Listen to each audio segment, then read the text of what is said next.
Good morning, good afternoon, and good evening, wherever you are and whatever you're doing. I hope you're having a fantastic day. Today, we're going to be taking a look at some of the most significant changes between Elden Ring patch 1.06 and 1.07. We'll be comparing some of the most used sorceries, incantations, and ashes of war, along with movesets of weapons that have had their speeds and animations altered.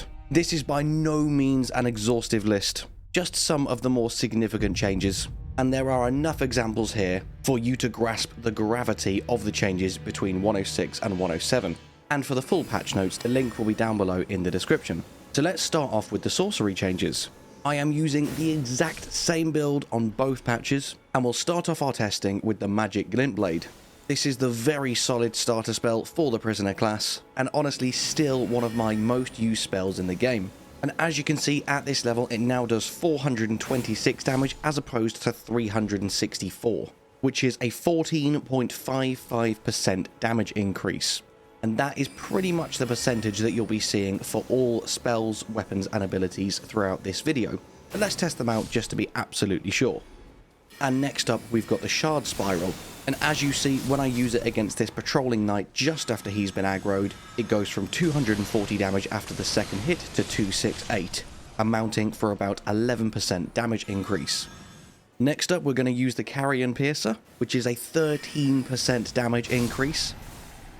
And now let's take a look at the Zamor Ice Storm, which has had its damage more than doubled, where it takes 4 hits and nearly a full cycle for the Ice Storm to kill him in 106. As you can see in the most recent patch, he gets absolutely obliterated in just 2 hits. Now we'll move on to 2 very fun spells, the Oracle Bubbles and the Great Oracular Bubble. Firstly, you can now move whilst casting both of these spells, which is really significant because it just puts that extra bit of distance between you and your enemies. But also, as you can see here during my tests, the amount of damage they now do is absolutely insane. Absolutely obliterating these knights within a second, whereas in patch 1.06, it takes pretty much a full cycle of bubbles to take them down. Now we'll move on to the Great Oracular Bubble, and as you can see, it's doing 500 damage for me in 106 and over 700 in 107. This is an increase of nearly 30%. The Oracle spells are now absolutely insanely powerful. So if you're going for a sorcery build, add these to your arsenal. And finally, for the sorceries that I thought it was worth calling out, we have got the Tibia's Summons. Not only is it now cheaper to cast, you also cast it faster with a reduced recovery time, and as you can see, the damage has also been increased just a couple of percent. That's it for the main sorceries I wanted to cover in this video. As I say, there is a bunch more, but these are some of the most significant changes that I found. So now let's move on to incantations. And we'll start off with the trusty, tried and true Lightning Spear. Quick note for this one, the attack power is only increased for the fully charged version. If you literally just cast it, it will do the same amount of damage, but fully charged, that damage has been increased by nearly 16%. This applies to a lot of lightning spells, which makes the new Lightning Guardian build that I released a couple of days ago incredibly lethal in this new patch. Go and check it out and try it out if you haven't already. It is definitely a contender for the most overpowered build in 107. Next up, we're going to use Flame Sling, which again only applies to the fully charged version, and as you can see, the damage for this one has been increased by about 17.5%. Now we'll move on to the last incantation that I'm going to show you, and that is Frenzied Burst. This was already one of the most overpowered spells in the game. It has the range and speed of a friggin' shooting star, so it really did not need a buff. As you can see, the buff isn't too significant. It's gained about an extra 6% damage. That is it for all of the spells I wanted to show off to you today. So now we'll have a look at some Ashes of War and then finish off with some movesets. Firstly, we're going to check out Bloodblade, and this will really set the scene for any Ashes of War that also apply status effects. Especially when we get to the second night, the amount of damage this now does is off the charts. Not only have they increased the power of the Bloodblade, they've also added damage detection to the weapon part. That means if you're casting this at point blank range, the weapon will also apply its base damage along with the weapon art. And on top of that, they have reduced the delay between the end of various actions, meaning you can go from using items or attacks into this skill back to using items and attacks much more quickly.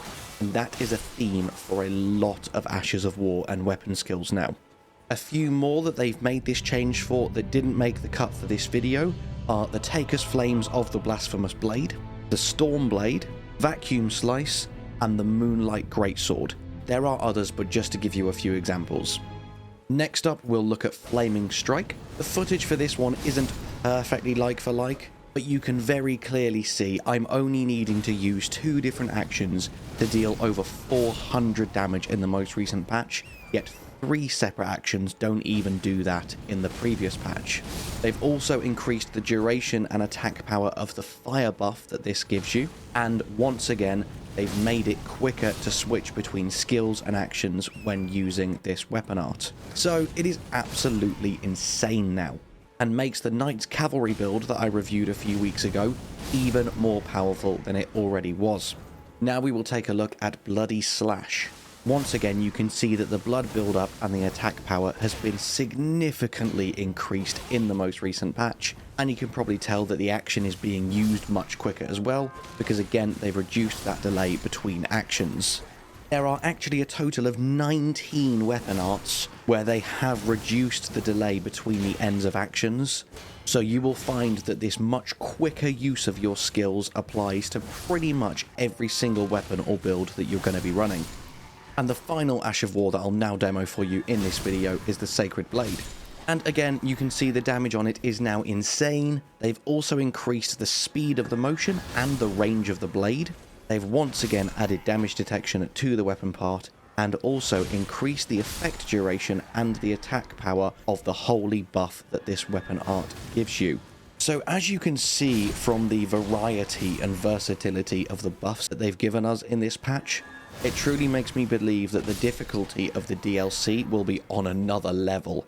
So therefore, they've been like, right, okay, let's just basically increase all damage by between roughly 15 to 20% to help you scale with the insane difficulty that the DLC will bring to this game. Now, that may please some and that may scare others, but it is what it is. That's my main takeaway for why they have added such insane buffs into the game. And finally, let's have a look at a few movesets. As you can see here, for the Colossal Swords, there has been a slight tweak to the speed of certain attacks in the moveset, but not all attacks have been changed. In fact, it does specifically say increased the speed of some Colossal Sword attacks, but decreased the speed and hit detection of Colossal Sword crouching and rolling attacks. So this is just a couple of examples for you using the Royal Greatsword and the Godslayer's Greatsword. Now we'll do the same test with a couple of colossal weapons, looking at the Golem's Halberd and then the Falling Star Beastjaw. In certain movesets for these weapons, specifically the Golem's Halberd, is where you can really see a significant increase to the speed of the weapon. So to me, that says for your next build, as the big heavy weapons have been buffed along with most spells, you should really do a heavy strength faith build, because you are just going to be moving so much faster and dealing so much more damage than before with all areas of your build. I think this is going to open the way for so many new builds and so much more versatile gameplay as we move into this next era of Elden Ring. Oh, and finally, here's a little butt slam comparison for you as well, because they have reduced the time between using this skill and being able to roll, and also increased the damage of it by roughly 15%.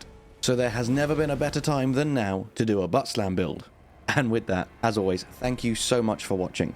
I hope you have an amazing day, and I'll see you in the next one. Bye bye.